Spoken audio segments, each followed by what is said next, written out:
Assalamualaikum warahmatullahi wabarakatuh. Pada video kali ini, kami akan membahas tentang penyelesaian kerugian negara. Nah, sebelumnya, apa itu kerugian negara? Kerugian negara adalah kekurangan uang, surat berharga, dan barang yang nyata dan pasti jumlahnya sebagai akibat perbuatan melawan hukum, baik sengaja maupun secara lalai. Kemudian, untuk kerugian negara dapat disebabkan oleh dua hal, yaitu oleh perbuatan bendahara dan perbuatan pegawai negeri bukan bendahara atau pejabat lain. Jika disebabkan oleh perbuatan bendahara, maka akan masuk ke tuntutan ganti kerugian oleh BPK atau bisa disebut dengan tuntutan perbendaharaan (TP). Nah, jika disebabkan oleh perbuatan pegawai negeri bukan bendahara atau pejabat lain, akan masuk ke tuntutan ganti kerugian (TGR) oleh pimpinan instansi. Nah, kedua tuntutan ini memiliki tujuan, yaitu yang pertama untuk pemulihan keuangan negara, yang kedua peningkatan disiplin dan tanggung jawab dalam pengelolaan keuangan, dan yang ketiga penegakan hukum.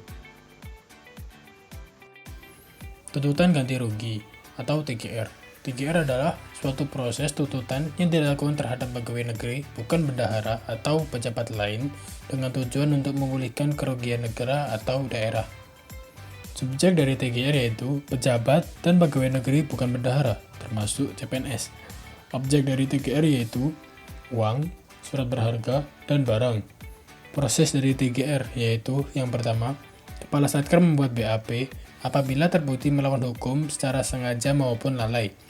Kepala Satker mengupayakan penyelesaian secara damai melalui SKTJM dengan jatuh tempo maksimal 24 bulan.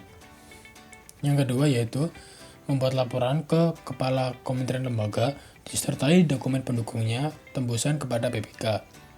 Yang ketiga yaitu menatausahakan piutang TGR dan menyajikannya dalam laporan keuangan.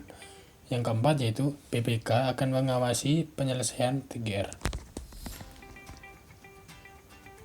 Tuntutan perbendaharaan atau TP adalah proses penentuan pengembalian kekurangan perbendaharaan atau compatibility court terhadap PNS selaku bendaharawan yang karena kesalahan atau kelalaian langsung maupun tidak langsung telah menimbulkan kerugian bagi negara atas kepengurusan perbendaharaan negara yang dipercayakan kepadanya. Proses TP secara umum yaitu yang pertama, BPK menerbitkan surat keputusan penetapan batas waktu pertanggungjawaban bendahara atas kekurangan kas atau barang yang terjadi.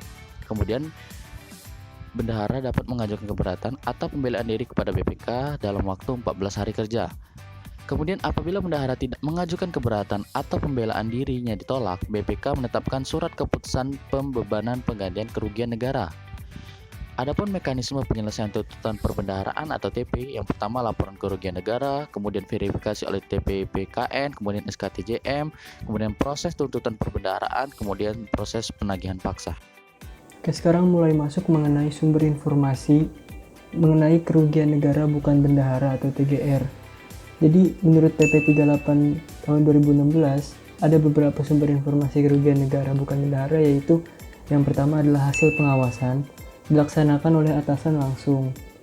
Kemudian yang kedua adalah dari APIP, pengawasan APIP atau aparat pengawasan internal pemerintah seperti inspektorat, inspektorat jenderal, inspektorat provinsi.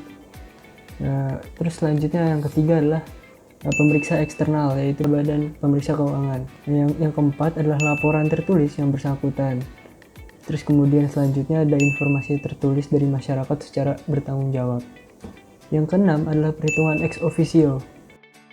Sanksi lain atas pelaku kerugian negara. Pelaku kerugian negara dapat dikenai sanksi administratif dan atau sanksi pidana.